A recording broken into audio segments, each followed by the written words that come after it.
বলখের বাদশাহ ইব্রাহিম ইবনে আদহাম রাজকীয় পোশাক ফালাইয়া, অনেক ইতিহাস আপনারা জানেন, আসল মালিকের তালাশে বা রওয়ানা হয়ে গেল, জঙ্গলবাসী হয়ে গেল।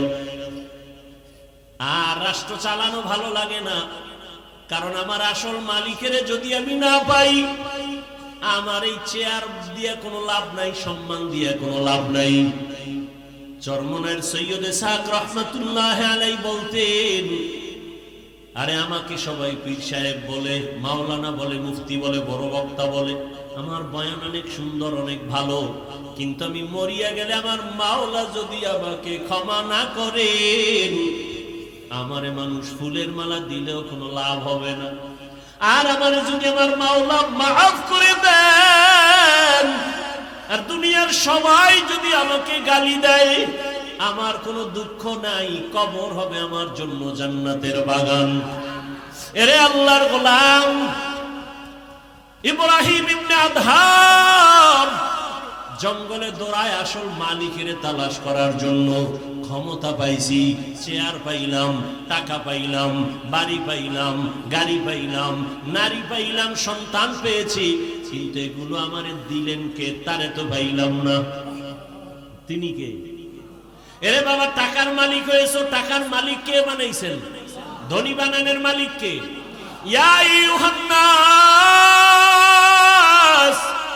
আনতুমুল ফুকারাউ ইলাল্লাহ ওয়াল্লাহু হুয়াল গনিয়্যুল হামিদ।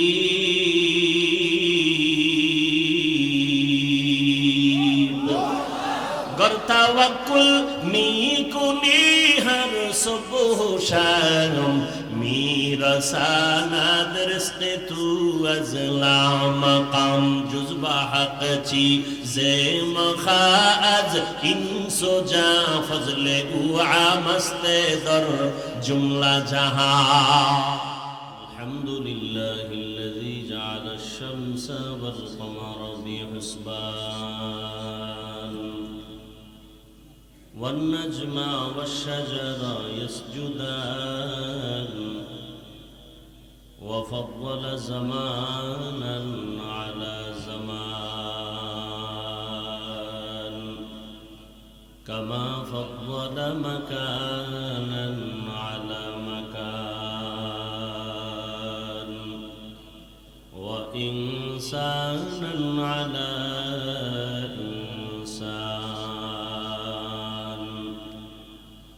ونشهد أن لا إله إلا الله وحده لا شريك له لا ضد له ولا ند له ولا مثل له ونشهد أن سيدنا وسندنا وحبيبنا وحبيب ربنا وطبيب قلوبنا ومولانا محمدا عبده ورسوله. اللهم صل على محمد النبي الأمي وعلى آله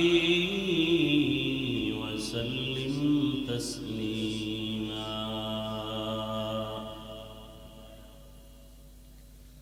وبعد فأعوذ بالله من الشيطان الرجيم. بسم الله الرحمن الرحيم.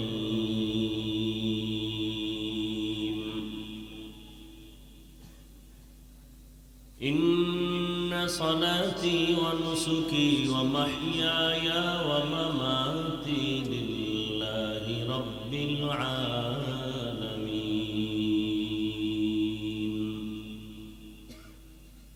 وقال رسول الله صلى الله عليه وآله وسلم لا طاعة لمخلوق في معصية الخالق. صدق الله مولانا العظيم وصدق رسوله النبي الأمي الكريم ونحن على ذلك من الشاهدين والشاكرين والذاكرين والحمد لله رب العالمين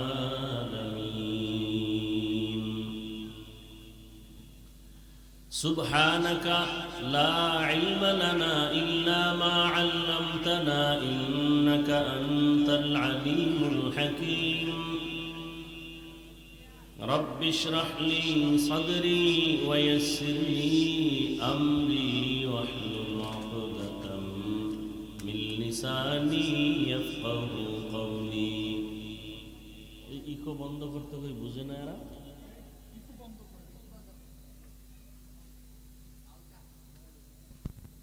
हकीकत खुल जाएगी बवक्त इम्तिहां तेरे हकीकत खुल जाएगी बवक्त इम्तिहां तेरे कि सुस्ती में या मेहनत में गुजारी जिंदगी तूने कि सुस्ती में या मेहनत में गुजारी जिंदगी तूने दीन की सूरज डूब रही है हम लोगों की सामने दीन की सूरज डूब रही है हम लोगों की सामने रोज़ महशर क्या जवाब है मुस्तफा की सामने रोज़ महशर क्या जवाब है मुस्तफा की सामने मुहम्मद ने आकर कुफर को मिटाया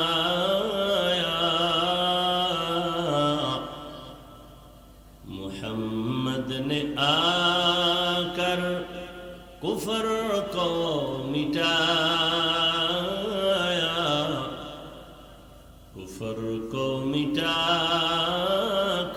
सदाकत बताया कुफर को मिटाकर सदाकत बताया ला इलाहा इल्लल्लाह ला इलाहा इल्लल्लाह ला इलाहा इल्लल्लाह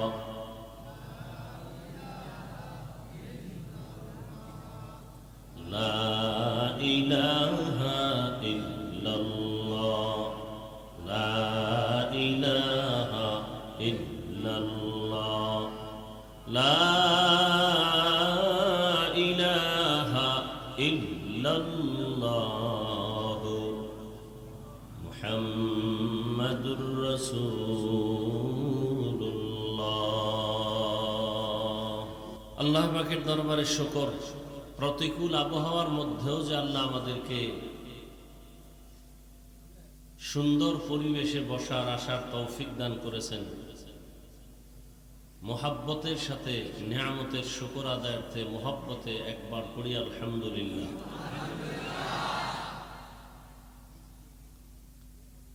আল্লাহ যে বান্দাকে কতটা ভালোবাসেন চারদিকে বৃষ্টি যারা আসে নাই তারা ভাবতেছে প্রোগ্রাম হবে না হলেও সুন্দর হবে না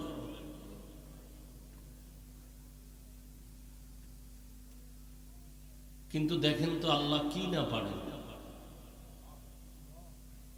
আমি এজন্য প্রায় সময় বলি বান্দা চাইলে কিছুই হয় না আল্লাহ চাইলে সব হয় একটা ভরপুর মাহফিল আমার কাছে মনে হচ্ছে বৃষ্টির কারণে কোনো বিঘ্নতা এটা অনুভব হয় না এখানে বাকি হলো এখন আল্লাহর কাছে কবুলিয়াত আল্লাহ আমাদের কবুল করেন জীবনের একটা সেজদাই যদি কবুল হয় আর জীবনে আর একটা সেজদা যদি কবুল নাও হয়, এক সেজদা জান্নাত ওয়াজিব হয়ে যাবে।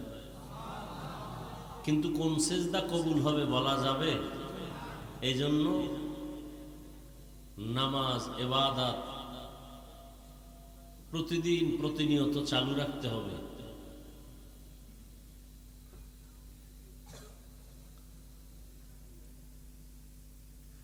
যারা আয়োজন করেছেন, সহযোগিতা করেছেন,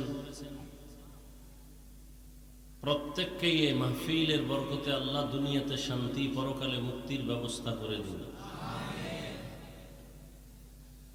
দরুদ ও সালাম সৈয়দুল মুরসালিন, রহমাতুল্লিল আলামিন, শফিউল মুজনিবিন, খাতামুন নবিয়্যিন, সৈয়দুস সাকালাইন, ইমামুল মুরসালিন হযরত মুহাম্মদুর রাসূলুল্লাহ। সবাই আবার পড়েন মুহাব্বতে সাল্লাল্লাহু। এই যে একবার পড়লেন, কষ্ট আছে কোনো?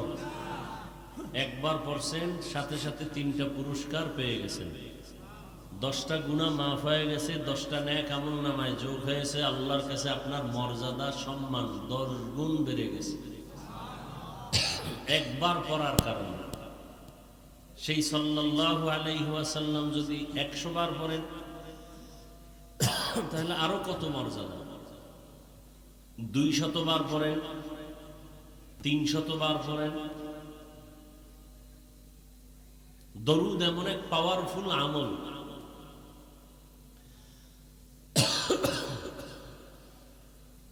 যে দরুদ ছাড়া জমিনে কোনো দোয়া আসমানে যাবে না। যদি দরুদ ছাড়া হয়,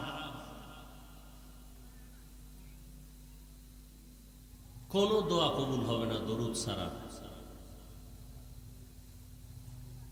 নামাজ আল্লাহর কাছে একটা প্রার্থনা, সেখানেও দরুদ শরীফ আছে না নেই? আছে। এজন্য আমরা বেশি বেশি দরুদের আমল করব। খুব সহজ, কষ্ট কম, ফজিলত অনেক বেশি। প্রতিদিন কমপক্ষে 300 বার দরুদ পড়বেন। আল্লাহ আমাকে তৌফিক দান করেন, আপনাদেরকেও তৌফিক দান করেন। যত মুসিবত থাক সব সমাধান হয়ে যাবে দরুদের আমলের কারণে, সব সমাধান। हर के बाशुद आमिले सल्लु मुदाम आतिशे दोज़ख शवद बरुए हराम। আল্লাহ আমাদের সবাইকে বেশি বেশি দরুদ পড়ার মতো তৌফিক দান করেন। আমরা করি না, এজন্য ফলাফল পাই না। আবার যাও করি, যেভাবে করা উচিত ওই সিস্টেম অনুযায়ী করি না, এজন্য ফলাফল পাই না। তো যাই হোক, আলোচনা অনেক ওলামায়ে কেরাম করেছেন। আমি সংক্ষেপ 2-4টি কথা বলার নিয়তে কোরআনে হাকিমের এক আয়াতে কারিমা, রাসূলের হাদিস থেকে এক হাদিসের অংশ তিলাওয়াত করেছি। কোরআনের আয়াত ও হাদিসের আলোকে ইখলাসুল রুহানিয়তের সমন্বয়ে সহি নিয়তে, সহি তরিকায়, সহি কিছু কথা আমাকে বলার মতো, আপনাদেরকে শুনবার মতো দয়াময় রব্বুল আলামিন তৌফিক দান করুন।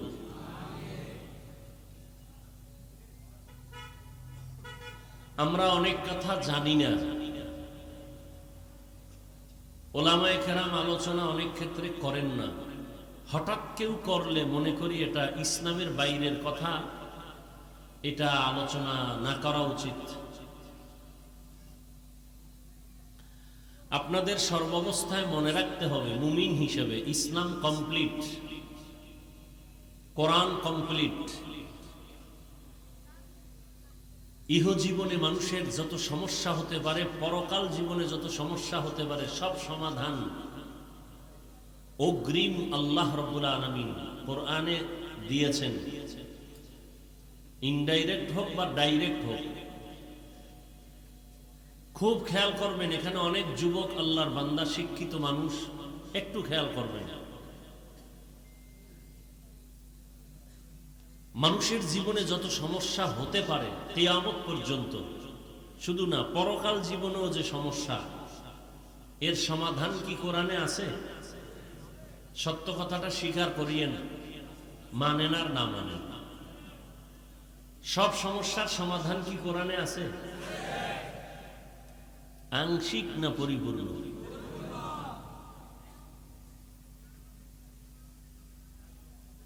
যদি কেউ বলে ইসলামে এটা নাই সেটা নাই, তাহলে বোঝা গেল ইসলাম সব দিক থেকে কমপ্লিট, একদিক থেকে আনকমপ্লিট, দুর্বল। অনেকে বলে না ইসলামে এটা নাই, পর্দা নাই ইসলামে, রাষ্ট্রনীতি ইসলামে নাই। তাহলে বোঝা গেল তার কথার দ্বারা ইসলাম সব দিক থেকে পরিপূর্ণ থাকলেও রাষ্ট্র পরিচালনার ক্ষেত্রে কোরআন শরীফ দুর্বল, ইসলাম দুর্বল। আপনি মানেন আর না মানেন সেটা ভিন্ন, সত্য কথাটা স্বীকার করেন। রাষ্ট্রের ব্যাপারে সমস্যার সমাধান কি ইসলামে আছে?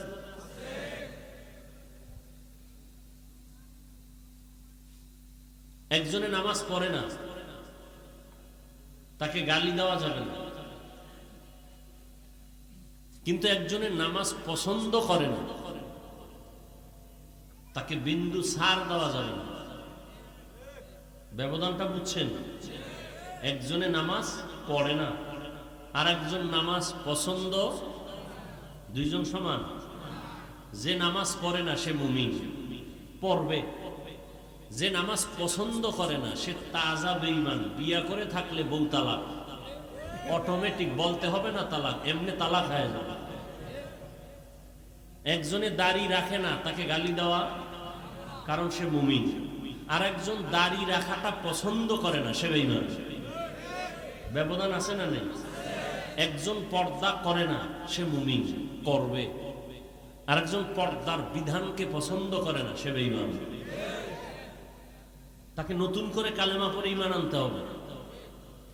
একজনে রসুলের রাজনীতি পছন্দ করে না, সে বেঈমান। আর একজন পছন্দ করে কিন্তু করে না বিভিন্ন সমস্যার কারণে, সে বেঈমান। দেখেন তো কতটা কঠিন কথা। নামাজ পড়ে না মুমিন, পছন্দ করে না বেঈমান। তাহলে একটা ডোজ দিলাম, মানুষের জীবনের সব সমস্যার সমাধান কোরআনে আংশিক না পরিপূর্ণ আছে? বাস এতটুকু অন্তরে রাখবেন, না হয় ঈমান চলে যাবে। দ্বিতীয় প্রশ্ন আপনাদের কাছে, কোরআন নাজিল করেছেন কে? বলেন। কার উপর? নবীজির উপর। কথা ঠিক? খুব খেয়াল করবেন, নবীজির উপরে যে আল্লাহ কোরআন অবতীর্ণ করেছেন, সমস্ত দুনিয়ার উলামায়ে কেরাম একমত। জিবরাইল আমিন কোরআন নিয়ে যখন আসতেন,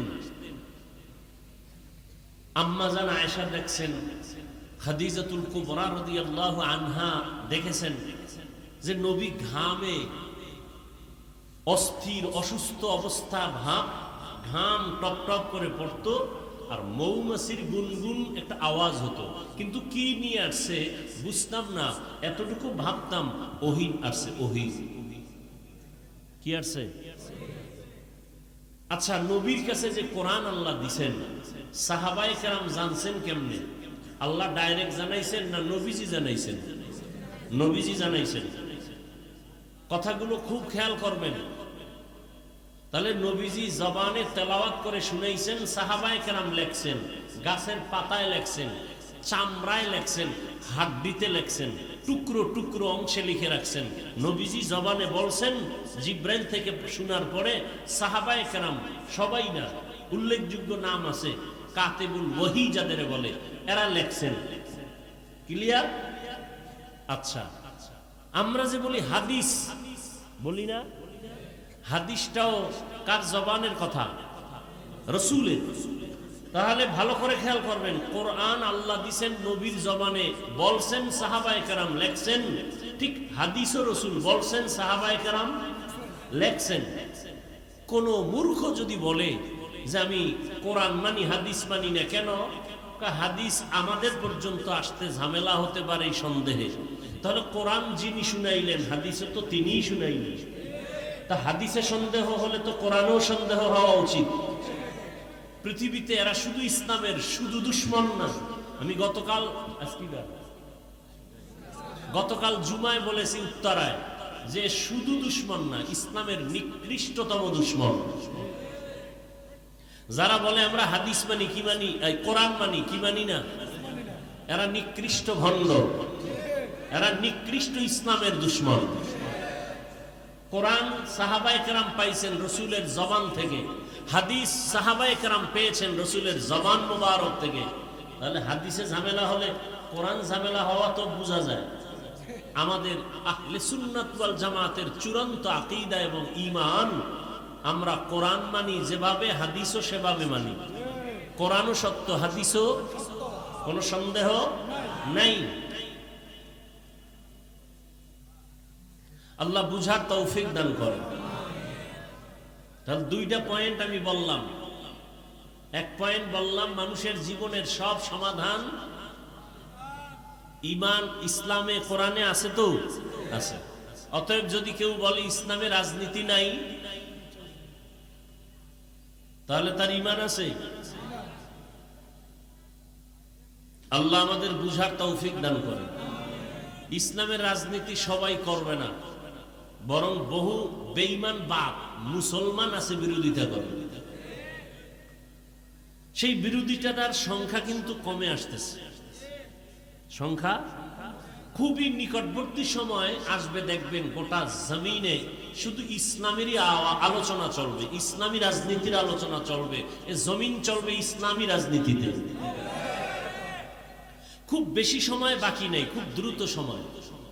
আমাদের কপাল একটু খারাপ, আমাকে হুজুরকে কথা বলতেছি, কারণ এই সিচুয়েশনে উলামায়ে কেরাম যদি এক হয়ে যায়, তাহলে এখনই সম্ভব ইসলাম দিয়ে রাষ্ট্র চলবে, এখনই সম্ভব। এ জাতি এখন চায় সব আলেম এক হোক। হয় না চেয়ারে বসবে কে, এ নিয়ে একটু ভিতরে ভিতরে, বুঝেন নাই? আর একটু দূরত্ব তৈরি হয় আপনাদের কারণে।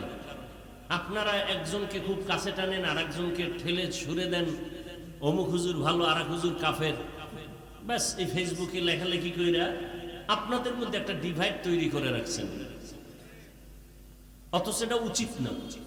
কোরআন যেমন সত্য, হাদিসও কি সত্য। কারণ যিনি অবতীর্ণ করেছেন তিনি আল্লাহ, যার মধ্যে কোনো মিথ্যা নাই। যার কাছে অবতীর্ণ করেছেন তিনি রহমাতুল লিল। তিনি কেমন, জীবনে কোনো মিথ্যা কথা বলেন নাই। অতএব তার জবানের বাণী কোরআন সত্য, তার জবানের বাণী হাদিসও কি। হ্যাঁ, হাদিসের বেলায় মানের দিক থেকে একটু উপরে নিচে আছে, জয়ীফ আছে, সহিহ আছে, সেটা ভিন্ন কথা। আসেন আমি যে আয়াত তেলাওয়াত করেছি তরজমাটা বলে দিই। ইন্না সালাতি ওয়া নুসুকি ওয়া মাহইয়ায়া ওয়া মামাতি লিল্লাহি রাব্বিল আলামিন। আল্লাহ বলেন ইন্না সালাতি, ইব্রাহিম আলাইহিস সালাম দোয়া করেছিলেন আল্লাহর কাছে, ও আল্লাহ আমার নামাজ, আমার কুরবানি, আমার বেঁচে থাকা, আমার মরে যাওয়া, সব কিছু কার জন্য? আল্লাহর জন্য। সে আল্লাহকে বলে রব্বুল আলামিন, জগৎ সমূহের পালন কর্তা, রব। জগৎ সমূহের কি রব? রব অর্থ কি লেখে বাংলায়? হ্যাঁ, রব অর্থ কি লেখে জানেন? পালন কর্তা লেখে। সমস্ত উলামায়ে কেরাম, মুফাসসিরিনে কেরাম বলেছেন রব অর্থ প্রতিপালক অথবা পালন কর্তা বললে পূর্ণ রব শব্দের তরজমার হক আদায় হয় না। তাহলে রব শব্দের অর্থ কি? একটু বেশি বাড়াইয়া বলতে হবে। কি রব অর্থ হলো, রব হলেন তিনি সমস্ত সৃষ্টি জগতের প্রয়োজনের অগ্রিম আয়োজন করেন যিনি, তিনি রব। রব হলেন তিনি সমস্ত মাখলুকতের প্রয়োজনের অগ্রিম আয়োজন করেন যিনি, তিনি হলেন রব। তিনি রব হওয়ার কারণে গর্তের পিপিলিকা না খাইয়া মরে না। তিনি রব হওয়ার কারণে নদীর প্রাণী না খেয়ে মরে না। তিনি রব হওয়ার কারণে জঙ্গলের হাজারো প্রাণী না খেয়ে মরে না, মরলে না খাইয়া মরে। আশরাফুল মখলুক আমরা মানুষ, আমরা মানুষ না খেয়ে মরি, কষ্ট পাই, কিন্তু আশরাফুল মখলুক মানুষ কষ্ট তো পাওয়ার কথা, ভিন্ন প্রাণী, অথচ তারা পায় না, আমরা পাই। মাঝে মাঝে গরু না খেয়ে কষ্ট পায়, সেটা তার কারণে না, আশরাফুল মখলুকের আকাম করার কারণে। মানুষের অপরাধের কারণে গরু কষ্ট পায়, ঘরের হাঁস মুরগি কষ্ট পায় মানুষের গুনাহের কারণে,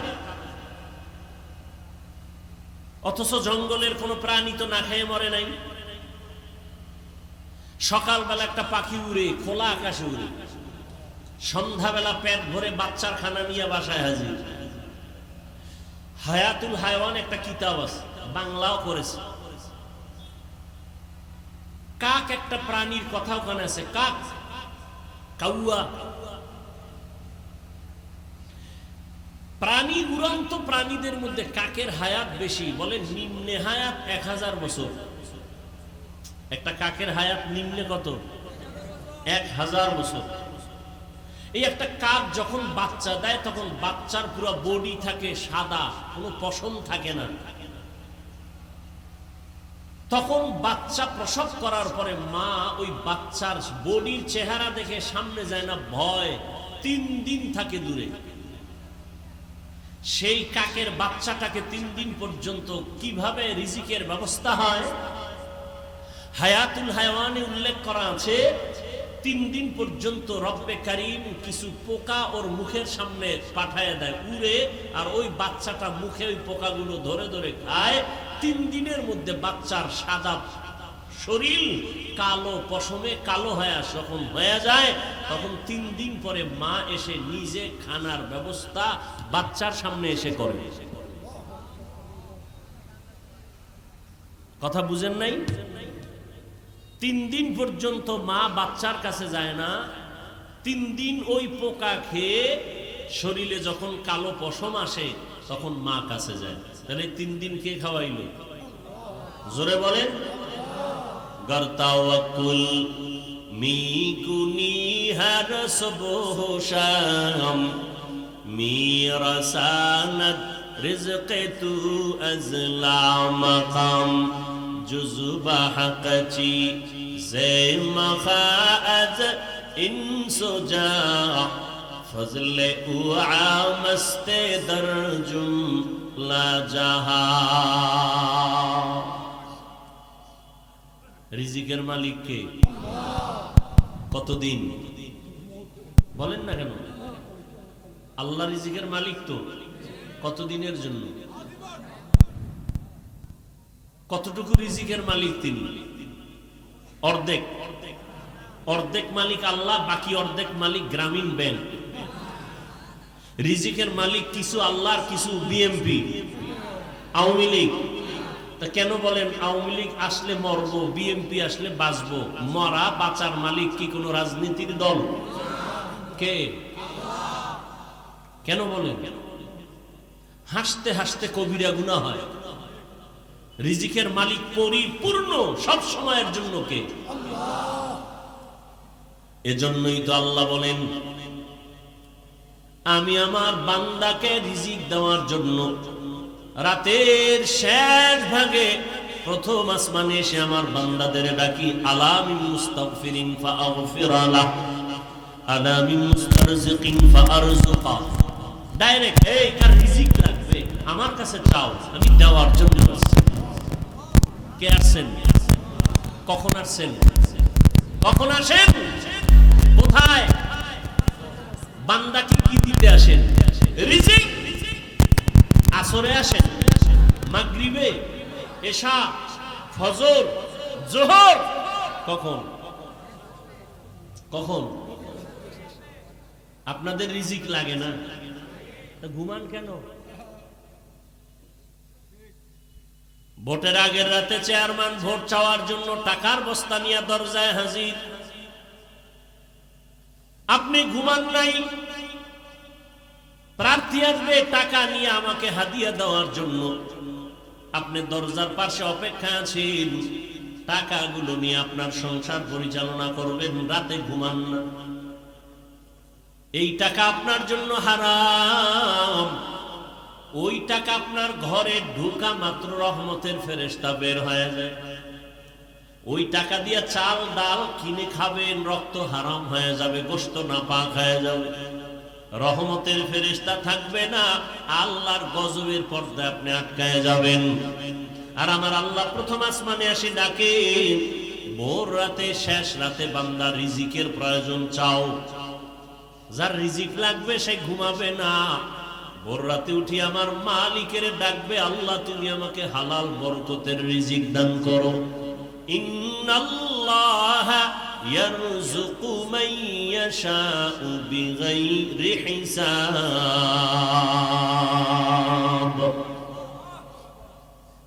আল্লাহ রিজিক দিবেন কোনো মাপ নাই, হিসাব ছাড়া। বাদশা হারুন রশিদের নাম শুনছেন আপনারা? শুনে থাকলে বলুন তার স্ত্রীর নাম কি? কি খবর নেই। দুনিয়ার সব কিছু জানেন, মুসলমানের কপাল খারাপ। ওই যে বললাম না, খানায় কষ্ট পাবে পিপিলিকা, গরু, নদীর মাছ, অথচ ওরা পায় না, আমরা পাই কেন? আমরা তো আশরাফুল মখলুক। আমরা পাই কেন? আমরা আল্লাহর দেওয়া বাতাস নেই কিন্তু শুকর আদায় করি না, বরং গাদ্দারি করি। আল্লাহর দেয়া সূর্যের আলো নেই কিন্তু আল্লাহর শুকর আদায় করি না, তাকে চিনার চেষ্টাও করি না। আল্লাহর দেয়া পানি পান করে কলিজা ঠান্ডা করি কিন্তু সে আল্লাহকে চিনি না। আল্লাহর দেয়া রাতের আধারে ঘুম, আরামে ঘুমাই, স্বাস্থ্য ঠিক করি কিন্তু সে আল্লাহকে চিনি না। কার দেওয়া রাতের আধার আমি নিলাম, কার দেয়া বাতাস নিচ্ছি, কার দেয়া সূর্যের আলো নিতেছি, এর স্রষ্টাকে তাকে চিনিই না। আল্লাহ হেদায়েত দান করুন। আল্লাহ আসেন রিজিক দেওয়ার জন্য। কি প্রয়োজন তোমার? বাদশা হারুন রশিদের স্ত্রীর নাম জুবায়দা খাতুন। জুবায়দা কোরআনে হাফেজা, তার কাজের লোক ছিল 100 নারী, সবাই হাফেজা। 24 ঘন্টার প্রতিটি সেকেন্ড জুবায়দার ঘরে শুধু তেলাওয়াত, কোরআনের তেলাওয়াতের আওয়াজ। 1 সেকেন্ড টাইমও বাদ নেই। বলে কেমনে? ওই যে 100 মহিলা হাফেজা শিডিউল করে দিছে, টাইম ভাগ করে, তুমি আধা ঘন্টা তেলাওয়াত করো, তুমি 10 মিনিট করো, তারপরে তুমি তেলাওয়াত করে কাজে যাও। কাজও চলতেছে, তেলাওয়াতও চলতেছে।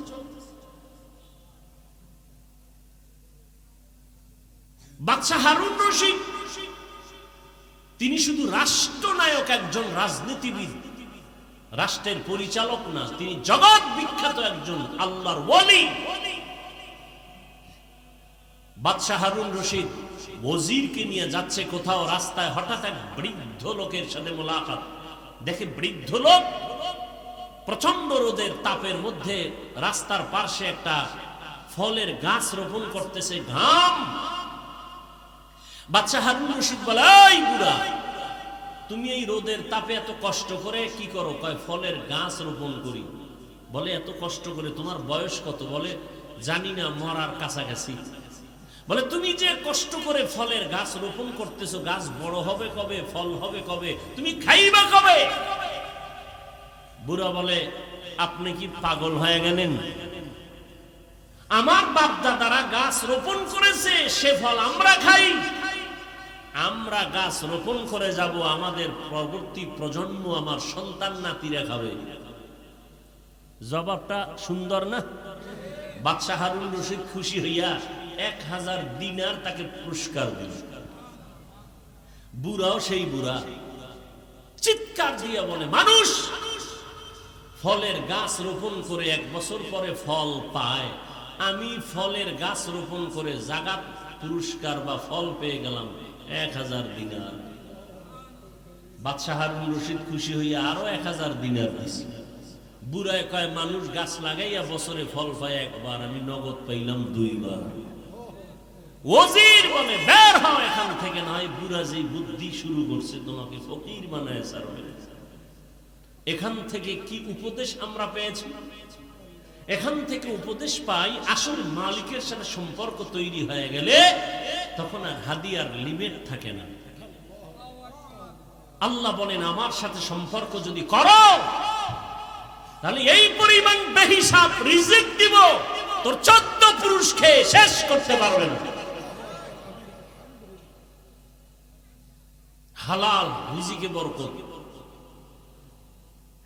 পুরান কথা, একটা কুকুর বাচ্চা দেয় 5টা 7টা, একটা গরু বাচ্চা দেয় 1টা। কয়টা? কতটা কুকুর জবাই হয় সোনার বাংলায় মানুষ খায়? গরু হাজার হাজার হাজার হাজার কোটি গরু জবাই হয়, কুকুর জবাই। বরং কুকুর অনেক শ্রম দিয়ে লালন পালন করে বড় বানায়। সেই কুকুর বাচ্চা দিল 5টা, গরু দিল 1টা, জবাই হলো হাজারো কোটি গরু, কুকুর জবাই হলো না। হিসাবটা বুঝে থাকলে বলুন, আমার দেশে কুকুর বেশি না গরু বেশি? হিসাব মিলান তো কইবে, কারণ কি খুব বুদ্ধি লয় এত চলে। একটু ক্যালকুলেটর লন না, কম্পিউটারে বসেন না, হিসাবটা মিলান তো। আপনি যদি এই কথার জবাব দেন, আপনার থেকে জবাবটা শুনতে আমি লজ্জা পাই। কেন? আপনি যদি এই জবাবটা দিলে থাকে তো আপনি হারাম যদি বরকত মনে না করেন, হারাম রাস্তায় দৌড়ান কেন? হারাম খেয়ে কে বড় লোক হয়েছে, লাভবান হয়েছে? যেই গাছ দ্রুত বড় হয় সে গাছ দ্রুত পড়ে যায়, ভেঙে যায়। যে গাছটা আস্তে আস্তে বড় হয় এটা টিকে বেশি।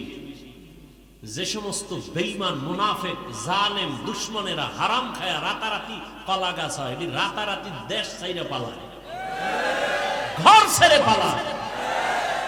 যারা ঠিক কও তুঙ্গ গাট্টিও রেডি করো, ভোটের আগে টাকা খাবা না, হারাম খাবা না, লোন উঠাবা না, তুঙ্গ গাট্টি রেডি করো, তোমাকেও পালিয়ে যেতে হবে, না হয় জুতোর মালা গলায় পড়তে হবে। কত ধানে কত চাল, টেন্ডারবাজি, চাঁদাবাজি আর ধান্দাবাজি সময় এ জাতি আর গ্রহণ করবে না। সোজা হয়ে যাও, গাট্টি রেডি রাখো। জনগণের জোর কইরা চুরি ঠেকাইয়া দোকানে আঘাত করে, জবাই করে, চুরি করে, ডাকাতি করে খাও, তোর বাপে কিছু দেয় নাই ফকিন্নি? জনগণেরটা জোর করে খাওয়ার অধিকার তোকে কে দিয়েছে? গরিবের হক মেরে যারা খায় ওরা জালেম। জালেমের বিচার হবে জমিনে মরার আগে। রাসূলের হাদিস, জালেমের বিচার মরার পরে না আগে? যারা জুলুম করো রেডি থাকো, বিচার মরার আগেই হবে। রাসূলের সহিহ হাদিস। আল্লাহ জুলুম থেকে আমাদের দেশ ও জাতিকে হেফাজত করেন। নিজে কামাই করার মুরাদ নাই, কামাই রুজি যারা করে এদের দিকে চোখ দিয়ে তাকায়। এরা কত বড় চরিত্রহীন, এদের চরিত্র কত খারাপ, এদের রক্ত কত নষ্ট। নিজে কামাই করতে পারে না, অন্যের পরিশ্রমের কামাই করা টাকা মেরে দেয়। গরিবের বেতন ঠিক মতো দেয় না, কর্মচারীর বেতন ঠিক মতো দেয় না, আর বলে আমরা গরিব। আল্লাহ, আল্লাহর জাত ও সিফাতের কসম, রাসূলের তরিকায়, আল্লাহর আইনে যতদিন পর্যন্ত যাকাত ধনীরা দিবে না যথাযথ, ততদিন পর্যন্ত আল্লাহর কসম দরিদ্র বিমোচন হবে না। দারিদ্র বিমোচনের একমাত্র সুন্দর পথ যাকাত দেওয়া, সঠিকভাবে। তাহলে মালিকের সাথে সম্পর্ক থাকলে হাদিয়ার কোনো লিমিট আছে? নাই। প্রমাণ করলো বুড়া অনেক কিছু পেয়ে গেল, শুধু মালিকের সাথে সম্পর্ক ভালো হয়ে গেছে, মালিকের মন খুশি করছে, এবার সীমাহীন হাদিয়া পেয়ে গেছে। বান্দা আল্লাহকে খুশি করো, সীমাহীন তোমার চাহিদা চাওয়ার আগে পূরণ হয়ে যাবে। আমরা মোনাজাতে এটা চাই সেটা চাই। কিতাবে লেখছে একজন বান্দা বেশি বেশি নামাজ পড়ে, তেলাওয়াত করে, মোনাজাত দিয়ে আল্লাহর কাছে চাওয়ার সময় পায় না। রসুল স্পষ্ট হাদিসে বলেন ওই বান্দার চাওয়া লাগবে না, আল্লাহ জানে কি দরকার, আল্লাহ চাওয়ার আগে এমনি দিয়ে দিবেন। তবে কাকে খুশি করে চলতে হবে? আল্লাহকে খুশি করতে হবে। আর কাউকে বেজার হয় হোক, আল্লাহকে বেজার করা। নবীজি বলেন লা তাআতা লিমাখলুকিন ফি মাসিয়াতিল খালিক, আল্লাহকে অসন্তুষ্ট করে পৃথিবীর কারো মন খুশি করা হারাম। পর্দা করলে আমার আল্লাহ খুশি হবেন, আত্মীয় স্বজন বেজার হয়ে যাবে। এখন আপনার ভেতরে বড় পরীক্ষা, আপনি আত্মীয়কে খুশি রাখবেন নাকি পর্দা লঙ্ঘ ঠিক রেখে আমার আল্লাহকে খুশি রাখবেন? যারা আল্লাহকে খুশি রাখবেন তারা বেপর্দায় চলবেন না, আর যারা আল্লাহকে বেজার করে চলবে, আত্মীয় স্বজন খুশি রাখবে, তারা পর্দা লঙ্ঘন করে চলবে। দাড়ি রাখলে আমার আল্লাহ খুশি হবেন, আত্মীয় স্বজন বেজার হবে। যারা আমার আল্লাহকে খুশি রাখবেন আর এই চিন্তা করবেন রিজিক দিবেন আমার আল্লাহ, সম্মানের চেয়ারে বসাবেন আমার আল্লাহ, আর এই চেয়ারের কোনো মেয়াদ নাই, দুনিয়ার টাকার লোভে জোর করে যারা চেয়ারে বসতে চায় সম্মানের জন্য, এরা এক সময় ফুলের মালা পায়, ফাইনালে জুতার মালা খায়। আর যারা আল্লাহর গোলাম হয়ে চলে, নবীর আদর্শ নিয়ে চলেন, এদের চেয়ারের কোনো মেয়াদ নাই। সম্মানের চেয়ার আল্লাহ যাদেরকে দান করবেন, ওই চেয়ার কোনদিন কেউ কেড়ে নিতে পারবে না। যারা কেড়ে নেওয়ার অপচেষ্টা চালাবে তারা ধ্বংস হয়ে যাবে। এজন্য আল্লাহকে খুশি রাখতে হবে। আল্লাহকে খুশি রাখার জন্য টুপি পরেছি, আল্লাহকে খুশি রাখার জন্য দাড়ি রেখেছি, আল্লাহকে খুশি রাখার জন্য 5 বেলার নামাজ আদায় করি, আমার আল্লাহকে খুশি রাখার জন্য পর্দা রক্ষা করে চলি। সব সময় সব জায়গায় কথাটা বলি। এখানে আপনারা যারা বসে আছেন, আপনারাও যেমন মুসলমান, আমিও তেমন মুসলমান। আপনাদের আল্লাহ আমার আল্লাহ দুই নাকি এক? না, আপনাদের আল্লাহ একটু আলাদা। আপনাদের আল্লাহ যেমন এক, আমার আল্লাহও। আপনাদের নবী আমার নবী দুই নাকি এক? সহজে বুঝার চেষ্টা করবেন। আপনার নবী আমার নবী যেমন এক, আপনার আমার কোরআন, আপনাদের ধর্ম আমার ধর্ম, আপনাদের কাবা আমার কাবা, আপনাদের আল্লাহ আমার আল্লাহ, আপনাদের নবী আমার নবী, আপনাদের কালেমা আমার কালেমা, একই কালেমা, একই আল্লাহ, একই নবী, একই কোরআন। জমিনে আমরা আসছি তাও কিন্তু সিস্টেম এক। আমি যেই সিস্টেমে আছি আপনিও সেই সিস্টেমে আছেন। বিদায় বেলা কাফনের সংখ্যাও হবে এক। আমারও 3টা কাফন হবে, আপনাকেও 3টা কাফন দেয়া হবে। নাকি আপনাদের একটা বেশি হবে? যারা টাকা আছে তাদের একটা বেশি, যারা গরিব তাদের একটা কম। কালার কিন্তু আলাদা। কাফনের সংখ্যাও এক। দুনিয়ার সমস্ত পুরুষের মরণকালে কাফন 3টা, দুনিয়ার সমস্ত নারীদের মৃত্যুকালে কাফন হবে 5টা। কালার হবে এক। কে নারী, কে পুরুষ, কে ধনী, কে গরিব, কে আলেম, কে মূর্খ, কোনো ভেদাভেদ নাই, সবার কালার এক। হুজুরদের কাফনের কালার যেমন আপনারটাও তেমন। কাফনের উপরে লেখা থাকবে এমপি সাহেবের লাশ, বড় হুজুরের লাশ। হ্যাঁ, আজকে আমি বড় হুজুর, বড় ভাব, বড় বক্তা, বড় ভাব, আপনি বড় টাকাওয়ালা, বড় ভাব, ক্ষমতার মাস্তানি করেন, বড় ভাব। যতই বাহাদুরি করি না কেন, সাদা কাফনে ঢোকা মাত্র সব বাহাদুরি বন্ধ হয়ে যাবে। কোটি টাকার মালিক দেখো, অভাব হয় না দূর, গরিবে ঘুমায় আরাম করে, মনটা বাহাদুর। ফেরাউনের লাশটা দেখো, মিশর জাদু ঘরে, খায় না মাটি, পোকা মাছি, সবাই ঘৃণা করে। হৃদয়ে থাকিবে যার নম্রতা সদা, রহমত আসিবে সেথা প্রভুর ওয়াদা। বড়র বাড়াই থাকলে দিলে রহমত আসবে না, নিজেকে নিজে ছোট মনে করিও সাদা। উঁচু জমিন থেকে পানি নিচু জমিনে যায়, তেমনি খোদার রহমত আসে নম্রতার হৃদয়। ভোগবিলাসের বাড়ি গাড়ি পরে রবে সব, থাকতে সময় স্মরণ করো আল্লাহ আমার রব। মরণকালে কাফনের কালারও সব এক, কবরের সাইজও নাকি এলাকার কবর একটু বড়? কবরে রাখিয়া যখন সব চলে যাবে, বিদায়ের পরে ফেরেশতা কবরে আইসা প্রশ্ন করবে। সবার বেলায় তিনটা একই প্রশ্ন। রবের পরিচয় দাও, ধর্মের পরিচয় দাও, রাহমাতুল লিল আলামিনের পরিচয় দাও। রহমতের নবী বলেন, এই তিন প্রশ্নের জবাব যারা দিতে পারবে তাদের কবর হবে রওজাতুম মির রিয়াজিল জান্নাহ। আর কবরে গিয়া জবাব দিতে যদি না পারে, তার কবর হবে হুফরাতুম মিন হুফারিন নার। এখন কে পারবে জবাব দিতে? আমি হুজুর, কোনো গ্যারান্টি নাই। আপনি পারবেন তাও বলা যাবে না। কবরের প্রশ্ন আমি পারবো, এই গ্যারান্টি যদি থাকতো, সাহাবায়ে কেরাম জান্নাতের টিকিট হাতে পেয়ে আর কামতেন না। আবু বকর সিদ্দিক রাদিয়াল্লাহু তাআলা আনহু জান্নাতের প্রথম সাহাবী। নামাজে দাঁড়ায়া দাঁড়ায় সারা রাত কান্নার আওয়াজ।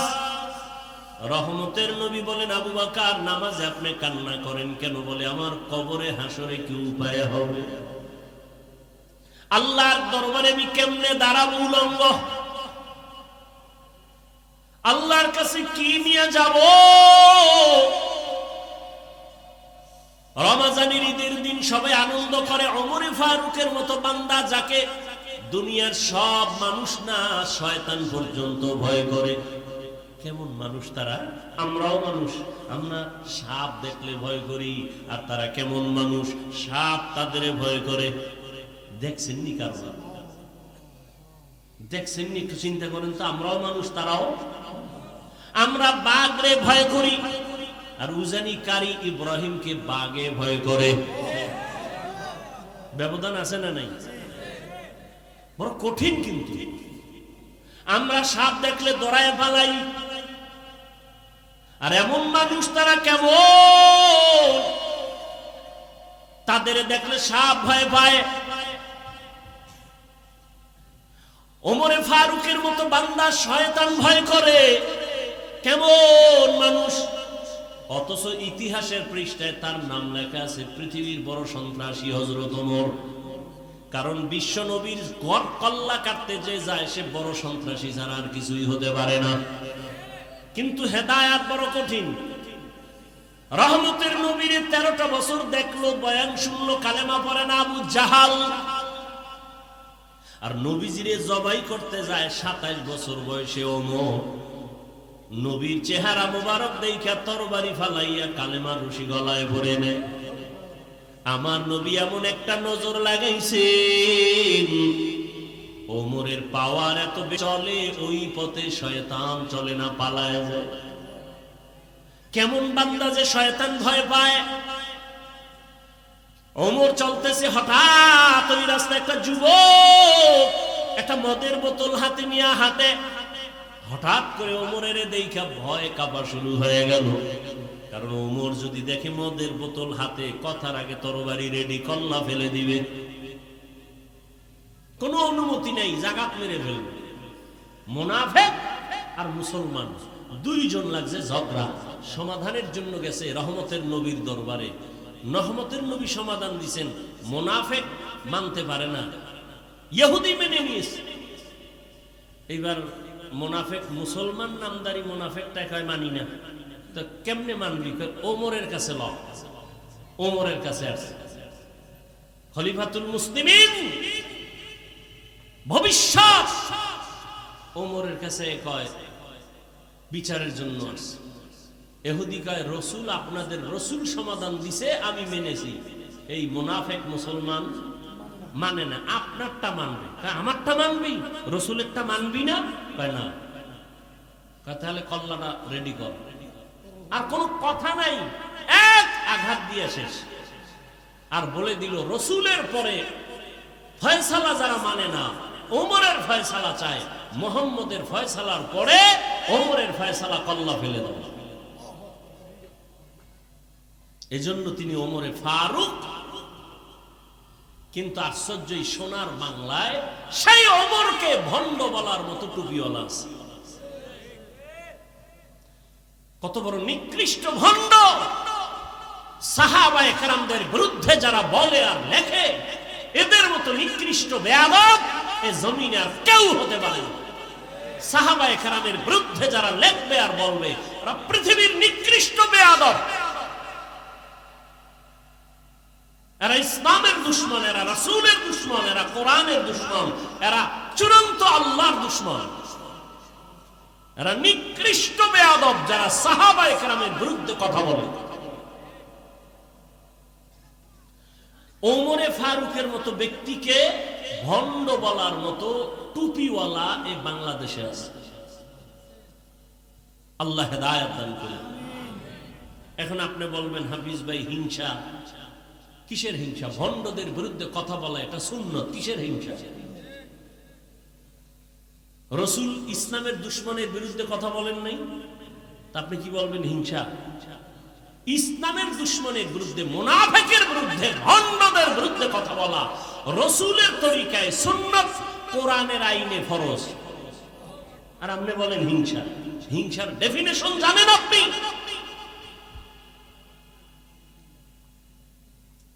আল্লাহ হেদায়েত দান করুন। রমজানের ঈদের দিন যুবক সবাই আনন্দ করে, ওমর দরজা তালা লাগায় কাঁদে। আবু হুরায়রা রাদিয়াল্লাহু আনহু বলেন, কাঁদেন কেন? বলে জাহান্নামের ভয়। চিন্তা করতে পারেন? অথচ জান্নাতি সাহাবীদের দ্বিতীয় ওমর। যুবক মদের বোতল নিয়ে হাঁটে, ওমরের দেখে ভয়, ফালায় দিল মাই। ওমর তো দেখে ফেলছে, বোতল দেখছে, ভিতরে কি দেখেনি, আসতেছে। যুবক দৌড়ও দিতে পারে না, কানতেও পারে না, কলব দিয়ে আল্লাহরে ডাক দিয়ে, আল্লাহ জীবনের তর আর মদ পান করুন না, মইরে গেল, অন্তত ওমরের হাত থেকে আমারে বাঁচাও।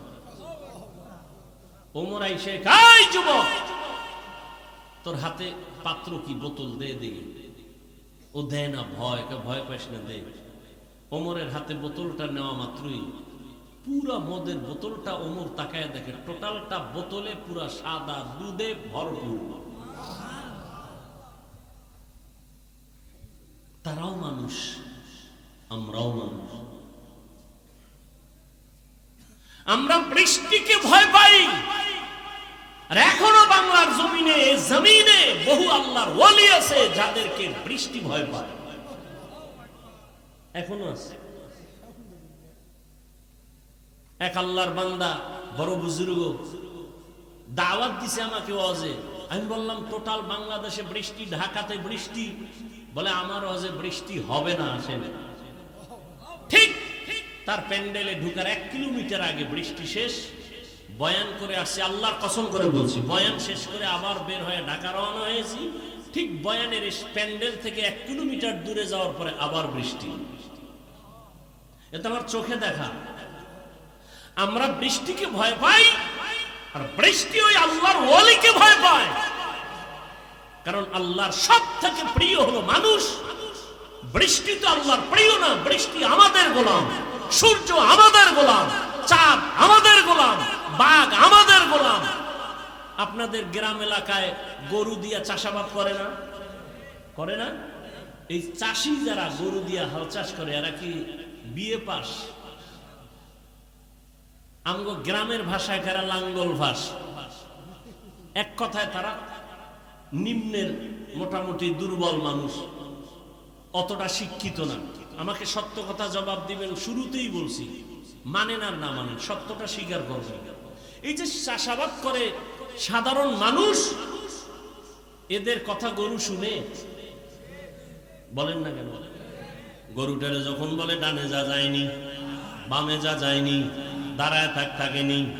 একটা মূর্খ বেনামাজি সাধারণ মানুষের কথা যদি গরু শুনে, একজন তাহাজ্জুদওয়ালা জিকির করনেওয়ালা আল্লাহর গোলাম কারি ইব্রাহিমের কথা কেন বাঘ শুনবে না? খাকো বাদ আবওয়াতিশ বান্দা বামানো তু মুর্দা বাহা জিন্দান। কারি ইব্রাহিমের কথা বাঘ কেমনে শুনলে? এটা হাফিজ সাহেব বললে এটা গাঞ্জাখুরি কথা। কারি ইব্রাহিম কইছে বাঘ তুই চলে যা, আমরা এখানে থাকবো উজানিতে, তুই জঙ্গল সার। বাঘ বাচ্চা কাঁদিলে লালমাই দৌড় কোথায়? এখন বলে এটা গাঞ্জাখুরি কথা। ওরে নিমক হারাম মূর্খ! একটা চাষির কথা যদি গরু শুনে, একজন তাকওয়াওয়ালার কথা বাঘ শুনবে না কেন? বাঘ তো মানুষের গোলাম, সাপ তো মানুষের গোলাম। মানুষ যখন আল্লাহর গোলামি করে পুরা দুনিয়া তার গোলাম হয়ে যায়। বলখের বাদশা ইব্রাহিম ইবনে আদহাম রাজকীয় পোশাক ফালাইয়া, অনেক ইতিহাস আপনারা জানেন, আসল মালিকের তালাশে বা রওয়ানা হয়ে গেল, জঙ্গলবাসী হয়ে গেল। আর রাষ্ট্র চালানো ভালো লাগে না, কারণ আমার আসল মালিকের যদি আমি না পাই, আমার এই চেয়ার দিয়ে কোনো লাভ নাই, সম্মান দিয়ে কোনো লাভ নাই। চরমনের সৈয়দ ইসহাক রহমাতুল্লাহ আলাইহি বলতেন, আরে আমাকে সবাই পীর সাহেব বলে, মাওলানা বলে, মুফতি বলে, বড় বক্তা বলে, আমার বয়ান অনেক সুন্দর, অনেক ভালো, কিন্তু আমি মরিয়া গেলে আমার মাওলা যদি আমাকে ক্ষমা না করেন, আমারে মানুষ ফুলের মালা দিলেও কোনো লাভ হবে না। আর আমার যদি আমার মাওলা মাফ করে দেন, আর দুনিয়ার সবাই যদি আমাকে গালি দেয়, আমার কোনো দুঃখ নাই, কবর হবে আমার জন্য জান্নাতের বাগান। এরে আল্লাহর গোলাম ইব্রাহিম ইবনে আদহাম জঙ্গলে দৌড়ায় আসল মালিকের তালাশ করার জন্য। ক্ষমতা পাইছি, চেয়ার পাইলাম, টাকা পাইলাম, বাড়ি পাইলাম, গাড়ি পাইলাম, নারী পাইলাম, সন্তান পেয়েছি, কিন্তু এগুলো আমারে দিলেন কে? তারে তো পাইলাম না। তিনি কে? এরে বাবা, টাকার মালিক হয়েছো, টাকার মালিক কে বানাইছেন? ধনী বানানোর মালিক কে? ইয়া আইয়ুহান নাস আনতুমুল ফুকারাউ ইলাল্লাহ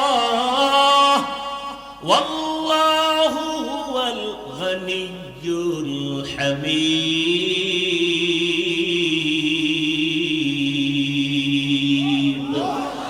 গরতাওয়াক্কুল মিকুনি হর সুবহ শাম میرساند رزق تو از لامقام جز با حق چی زیم خواهد این سجا فضل او عامست در جمله جهان. এরে নবীর আশিক, নবী যদি কইয়া ফেলায় তুই আমার আশিক, আর জান্নাত পাইতে কোনো টিকিট লাগবে?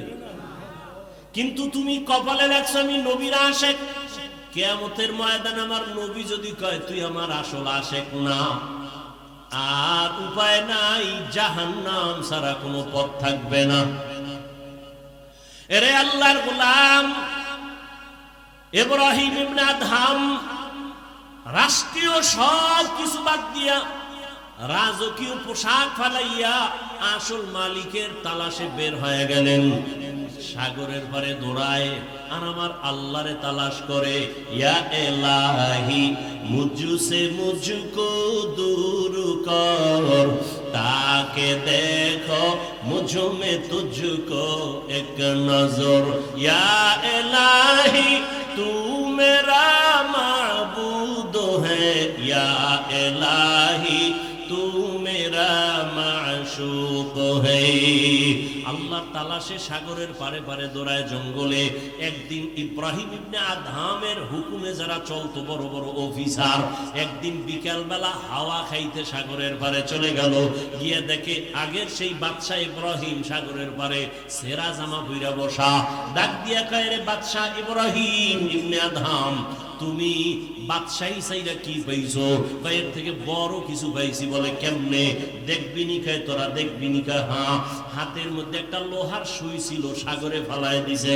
সাগরে ফালাইয়া কিছুক্ষণ পরে কয়, দেখ আমার ক্ষমতা।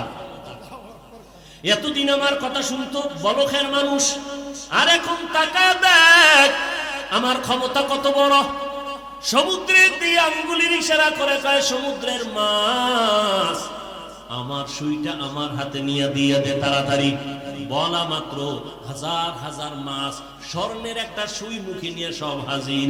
ইব্রাহিম কয়, আমার তো স্বর্ণের সুই ছিল না, আমার ছিল লোহার সুই। আমার লোহারটা দে, স্বর্ণেরটা তো আমার না, সব নিয়ে চলে যা।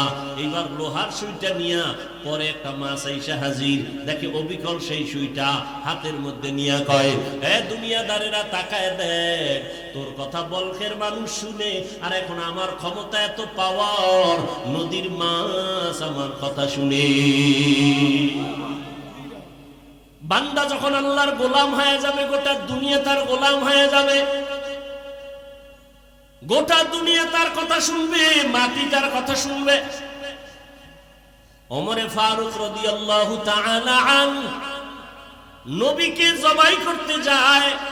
সেই ওমর এই পরিমাণ দামি হয়ে গেল, 27 বছরের যুবক তরবারি নিয়ে যায় নবীরে জবাই করবে। রহমতের নবীর চেহারা দেখা কলিজা ঠান্ডা হয়ে গেল। এখন আমার আল্লাহর কাছে ওমর এত দামি হয়ে গেল। আল্লাহ ওমরের কথার সাথে একমত হয়ে কোরআনের মধ্যে আয়াত পর্যন্ত নাজিল করেছেন। এই জন্য বান্দা, রিজিক যার থেকে পাইতেছো তাকে চিনো। এই যে জিহ্বা নামের মেশিন নাড়ায় নাড়ায় কত কথা বলতেছি, মাইকে কথা বলি, বিদ্যুতের বাতি জ্বলে, চার্জ যায়, বিল দেওয়া লাগে। গাড়ি চলে, ব্যাটারির মধ্যে চার্জ লাগে, ব্যাটারি ড্যামেজ হয়ে যায়, কিনতে হয়। আবার তেল ঢুকাও, গ্যাস ঢুকাও। কিন্তু জিহ্বা নামের যেই মেশিনটা নাড়াইয়া এই পর্যন্ত কত হাজার কোটি কোটি কথা সাপ্লাই হলো।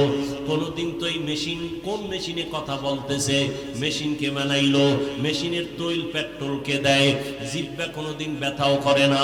ওরে আল্লাহর বান্দারা, আমার আল্লাহ কেমন দয়ার মালিক। ও বান্দা, তুমি এত সুন্দর চেহারার বড়াই করো, একবার ওকে চিন্তা করেছো এই চেহারা বানানেওয়ালা কত সুন্দর? তোমার চেহারা অত সুন্দর, বানানেওয়ালা আরো কত সুন্দর। চিন্তা করেছো এই চেহারা বানানেওয়ালা কে? সূর্যের দিকে তাকায় দেখো কত সুন্দর, কিন্তু যিনি বানাইছেন তিনি আরো কত সুন্দর। তাকে একবার চিনো। কণ্ঠ এত সুন্দর কে বানাইছেন? বানানেওয়ালা আল্লাহ আরো কত সুন্দর। এভাবে চিন্তা করতে করতে করতে করতে একবার বান্দার মধ্যে যখন আল্লাহর মোহাব্বত এসেই বড়বে, তখন তার কাছে দুনিয়া আর ভালো লাগবে না। নামাজ না পড়লে ভালো লাগবে না, রোজা না রাখলে ভালো লাগবে না। এরে আল্লাহর মোহাব্বত একবার যদি ঢুকিয়ে যায়, মাওলানা হওয়া লাগবে না, স্কুলে পড়িয়াও সে আল্লাহর গোলামিতে পরিণত হবে। ও যুবক বাবারা, বৃদ্ধ বাবাজি, পর্দার আড়ালের মা বোনেরা, একটু আগেই তো বলতেছিলাম, আপনার আমার আল্লাহ এক, নবী এক, কোরআন এক, কাবা এক, ধর্ম এক, কালেমাও এক, বিদায়বেলা কাফন সংখ্যা এক, কালারও এক, কবরের সাইজও এক, প্রশ্ন 3টা তাও এক। ও আল্লাহর বান্দারা, এরপরও কেন আপনাকে আমার বয়ান করা লাগে? বয়ান তো তাদেরকে করবো যারা আল্লাহ চিনে না, নবী চিনে না, কিয়ামত বুঝে না, কোরআন বুঝে না। অথচ আপনারা আল্লাহও চিনেন, নবীও চিনেন, কোরআনও চিনেন, হাদিসও চিনেন। আপনাকে বয়ান করব কেন? বলে শুধু বয়ান করব কেন? এতটুকুই না, বৃষ্টি নাই, রৌদ্র নাই, দিন নাই, রাত নাই, আপনাদের পেছনে সময় ব্যয় করে করে সারা দেশের ওলামায়ে কেরাম, তাবলীগওয়ালা, পীর মাশায়েখ, জুমার খতিব সহ সবাই আপনাদের পেছনে মেহনত করার ফলাফল এখনো বড় দুর্বল। একই আল্লাহর গোলাম, একই নবীর উম্মত, আমিও আল্লাহর গোলাম, আপনারা আল্লাহর গোলাম, অথচ আমি টুপি খুলতে চাই না, বড় লজ্জা। আর আপনি কেমন আল্লাহর গোলাম যে টুপি দিতে চান না, লজ্জা। আমি টুপি খুলতে গেলে লজ্জা, আর আপনি টুপি মাথায় দিতে চান না, লজ্জা। আমিও মুসলমান, আপনিও মুসলমান। আমি দাড়ি কাটতে গেলে লজ্জা, আপনি দাড়ি রাখতে গেলে লজ্জা। আমি দাড়ি কাটতে চাই না, মরিয়া যাব, আর আপনি দাড়ি রাখতে চান না, লজ্জা লাগে। আমি মসজিদে না ঢুকলে লজ্জা, আপনার মসজিদে ঢুকতে গেলে লজ্জা। আমি পর্দা না করলে লজ্জা পাই, আর আপনি পর্দা করতে গেলে লজ্জা পান। বিষয় কি? আপনিও মুসলমান, আমিও মুসলমান। তার মানে এটা না যে আমার মতো সবাই হুজুর হইয়া যান, আমার মতো সবাই টুপিওয়ালা, দাড়িওয়ালা, পাগড়ি লাগান, তাও বলছি না। বরং আপনি স্কুলে পড়েন, কলেজে পড়েন, চাকরি করেন, ব্যবসা করেন, কোনো বাধা নাই। ওখানে থেকে আমার মাওলার হুকুম মতো জীবন চালান। আপনার মতো কত জেনারেল লাইনের মানুষ স্কুলে পড়ে, কলেজে পড়ে, চাকরি করে, ব্যবসা করে, আবার নামাজও পাঁচ ওয়াক্ত পড়ে। সত্যটা বলেন, আছে না নাই? আপনি বাসায় যাইয়া জুতা দিয়ে কপালের উপরে বাড়ি মেইরা নিজেরে বলেন, তোর কপাল পোড়া কেন? কোন হুজুরের ওয়াজের দরকার নাই। নিজের কপালকে নিজে বাড়ি দিয়ে বলেন যে কপাল পোড়া। তোর মতো যুবক স্কুল কলেজে পড়িয়া পাঁচ ওয়াক্ত নামাজ পড়ে, তোর কপাল খারাপ কেন? তুই পারো না কেন? তোমার মতো যুবক র‍্যাব, আর্মি, পুলিশ, বিডিআরের চাকরি করে, পাঁচ ওয়াক্ত নামাজ পড়ে, বলো বাবা তুমি কেন পারো না? অবশ্যই তোমার উপরে আমার আল্লাহ বেজার, মা বাবা বেজার। সেদিন একটা আর্মির ছেলে যুবক মোনাজাতের পরে যখন বের হয়ে যাচ্ছি, হাত বাড়ায় কয়, হুজুর দোয়া করবেন। আমি আর্মির চাকরি করতাম, এক সপ্তাহ আগে চাকরি রিজাইন দিয়েছি। কেন? এখন তো আর্মির বড় সম্মান। কয় না, আমাকে বারবার বলা হয় দাড়ি কাটার জন্য। আমি বললাম আমি চাকরি ছেড়ে দিলাম, দাড়ি ছাড়বো না। হুজুর এতটুকু দোয়া করবেন, আল্লাহ হালাল ভাবে যেন উপার্জনের রাস্তা খুলে দেন। রিজিকের মালিক কে? চাকরির ভয়ে দাড়ি রাখে না, চাকরির ভয়ে পর্দা করে না। ছেড়ে দাও সব, রিজিকের মালিক কে? আমরা না খায় মরছি। আরে দুনিয়ার চূড়ান্ত ইতিহাস স্বর্ণাক্ষরে লেখা মহামারী গোটা দুনিয়াটাকে স্তব্ধ করে দিয়েছে করোনা। এত ভয়ঙ্কর মহামারীতে সবকিছু টোটাল ব্রেক হয়েছিল, কিন্তু কোন কোরআনের মাদ্রাসা বন্ধ হয়নি। কোন হুজুর না খাইয়া, ট্রিপল মাস্ক লাগাইয়া সবাই করোনা থেকে দূরে। বাবায় মরে, ছেলে কাছে যায় না, করোনা। কিন্তু সেই সময়ের ইতিহাস ভুলে যাইও না রে যুবক বাবারা। ওই সময় আমার মতো টুপিওয়ালারা এই করোনার লাশগুলো নিজের কাঁধে নিয়ে গোসল করাইয়া, কাফন পরাইয়া কবরে রাখছে। একজন হুজুরেও করোনায় মরে নাই।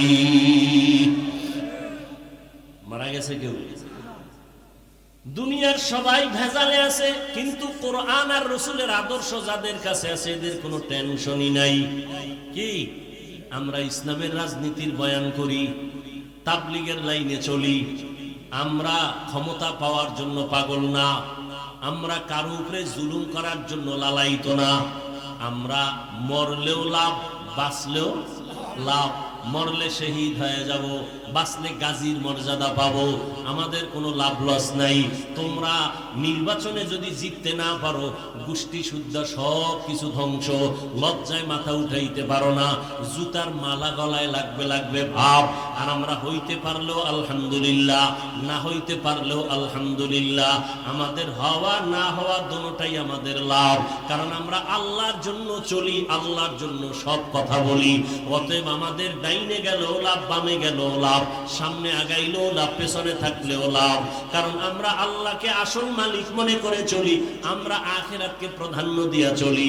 এ কারণে দুনিয়ার যে চেয়ারে বসে হুজুরদের সালাম না দিয়া তার জীবন বাঁচে না। যারা বেয়াদবি করে ওরা ধ্বংস।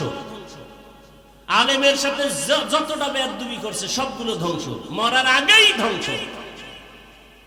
ভাইরা আমার, যারা বেয়াদবি করছে এখনো যারা করবে সব ধ্বংস, মরার আগেই ধ্বংস। মরবে না কিন্তু বিছনায় পঙ্গু হয়ে থাকবে, ওর জীবন শেষ। ভাইরা আমার, তাহলে তোমার মতো যুবক র্যাব, আর্মি, পুলিশ, বিডিআরের চাকরি করিয়া যদি নামাজ পড়ে তোমার পায়ে হাত রেখে জবাব চাই, বলো তুমি পারো না কেন? হুজুর বাদ দাও, তোমার মতো জেনারেল লাইনের যুবক রাস্তায় গাড়ি চালায়, ড্রাইভারি করে, চাঁদপুরে মোহনায় যাও, নদীর মধ্যে মাছ ধরে, নামাজ পড়ে নাই, জমিনে কৃষি কাজ করে, তুমি কেন পারো না? অবশ্যই তোমার উপর আমার আল্লাহ গুনার কারণে বেজার হয়ে আছে। ও আমার পর্দার আড়ালের মা বোনেরা, আপনার মতো কত মা এখনো আছে এই অঞ্চলে, ঘুরেন খবর পাবেন। ওই যে এক জায়গায় খানা খাইলাম, সবাই বলল হুজুর এই ঘরের মহিলাকে এলাকার কেউ দেখে না, তার কণ্ঠের আওয়াজ কেউ শুনে না।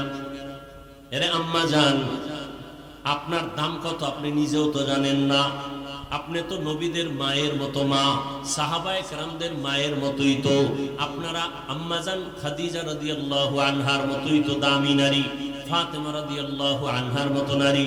আপনারা তো আয়েশা সিদ্দিকা রাদিয়াল্লাহু আনহার মতো নারী। ফেরাউনের স্ত্রীর নাম কি? আসিয়ার মতো দামি নারী। এত বড় বেঈমান ফেরাউন, পৃথিবীর নাম করা বেঈমান, অথচ তার স্ত্রী আসিয়া কত দামি।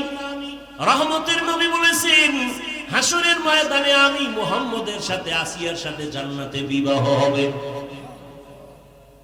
কেমন দামি নারী আসিয়া! এরে আম্মা জান, আপনাদের এত দাম, এত সম্মান। আপনাদের মতো কত নারী এই এলাকায় আছে এখনো পর্দা করে, নামাজ পড়ে, স্বামীর মাল হেফাজত করে, মোবাইলে সময় নষ্ট করে না। ও আম্মা জানেরা, আপনারা কেন পারবেন না? এখনো সময় আছে, তওবা করবেন। বৃদ্ধ বাবাজিরা, আপনার মতো কত বুড়ারা মসজিদে গিয়ে নামাজ পড়ে, আপনি কেন আদায় করতে পারেন না? আল্লাহর ভয় যদি অন্তরে জমা রাখেন, এখনো সময় আছে, তওবা করেন। আল্লাহ তওবার দরজা দিয়ে ডাকতেছেন। মনেরে বুঝাইয়া মনে মনে আল্লাহকে বলেন, হে মালিক, আমার মতো কত যুবক, আমার মতো কত বুড়া, আমার মতো কত নারী এখনো আছে পর্দা করে, নামাজ পড়ে, আমি কেন পারি না? আল্লাহর কাছে বলেন, হে দয়ার মালিক, জীবনে মনের চাহিদা মিটাইয়া গুনাহ তো কম করি নাই। মনে চাইছে পার্কে যাব, দৌড়ায় গেছি, কেউ বাধা দিছে, মানি নাই। মনে চাইছে দাড়ি কেটে ফেলবো, কেটে ফেলেছি, কেউ বাধা দিলেও মানি নাই। মনে চাইছে নামাজ পড়বো না, পড়ি নাই, কেউ জোর করে পড়াইতে চাইলো, গালি দিয়েছি।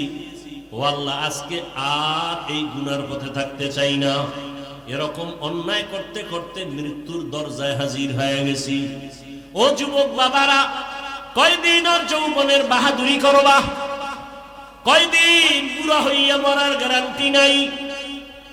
এমন একটা দিন নাই যে যুবকের লাশ দেখা যায় না। পানির নিচে, গাড়ির নিচে, ঘুমের বিছানায় যুবকের লাশ, মহামারী করোনায় যুবকের লাশ। ও আল্লাহর বান্দারা, এখনো তওবা করে নাও। স্কুলে পড়ো, কলেজে পড়ো, চাকরি করো, ব্যবসা করো, আর নামাজ ছাড়বা না, দাড়ি কাটবা না, বেপরদায় চলবা না। মা বাবার দোয়া নিয়ে, শিক্ষকের দোয়া নিয়ে, উলামায়ে কেরামের পরামর্শ নিয়ে, নবীজির আদর্শ মেনে চলবা। বৃদ্ধ বাবাজিরাও তওবা করেন, মা বোনেরাও তওবা করেন। আর নামাজ ছাড়বেন না, বেপরদায় চলবেন না, মোবাইলে সময় নষ্ট করবেন না, স্বামীর মাল খেয়ানত করবেন না, আল্লাহর মহব্বত নিয়ে চলবেন। সন্তানটাকে আদর্শ সন্তান বানাবেন। ডাক্তার হলেও যেন বেয়াদব না হয়, ইঞ্জিনিয়ার হলেও যেন বেয়াদবি না করে, ব্যবহারে যেন কেউ কষ্ট না পায়। আল্লাহর কাছে দোয়া করিয়া আদর্শ সন্তানের মা হইয়া যান। সন্তানের কারণে আপনার সম্মান, ইজ্জত বেড়ে যাবে। সন্তান ডাক্তার হলেও কোরআন পড়বে, মা বাবার জন্য দোয়া করবে।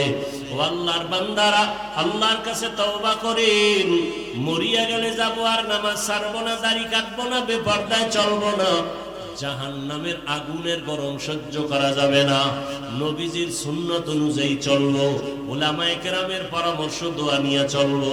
তওবা করার মতো যদি কারো অন্তর তৈরি হয়, মুনাফিকি না থাকে, খাঁটি তওবার নিয়ত যাদের আছে, দুটো হাত আল্লাহকে দেখাইয়া দাও।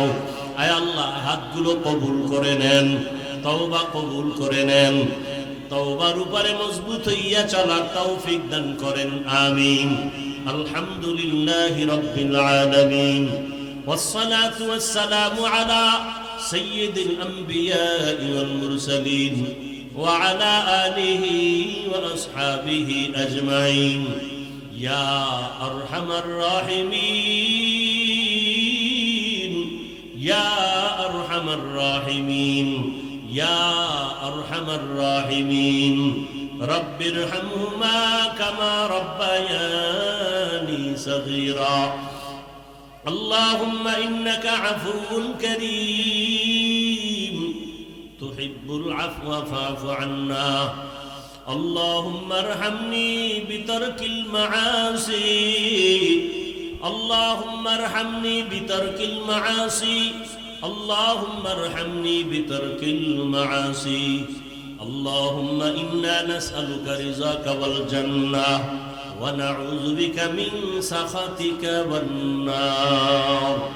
আল্লাহুম্মা ইন্না নাউযু বিকা মিনাল বারাসি ওয়াল জুনুনি ওয়াল জুযামি ওয়া সাইয়্যিল আসকাম।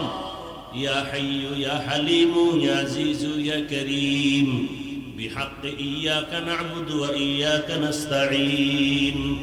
আয় আল্লাহ, আমরা গুনার বোঝা নিয়ে আপনার দরওয়াজায় হাজির। আয় আল্লাহ, পবিত্র জীবন নিয়ে দুনিয়াতে আসছি, শয়তানের ধোকায় পড়ে সে পবিত্র জীবনকে নাপাক করে ফেলেছি। গুনার কারণে আমার হাত নাপাক, আমার চোখ নাপাক, আমার জিহ্বা নাপাক, অন্তর নাপাক। আয় আল্লাহ, আজকে তওবার নিয়ত করেছি, আর গুনাহ করব না। গুনাহগার হইয়া কবরে যেতে চাই না, হাসরে দাঁড়াতে চাই না। আয় আল্লাহ, দুনিয়ার কষ্ট সহ্য করতে পারি না, গুনাহ নিয়ে গেলে কবরের কষ্ট কেমনে সহ্য করব? আয় আল্লাহ, আমাদের আপনি মাফ করে দেন, আমাদের তওবা কবুল করে নেন।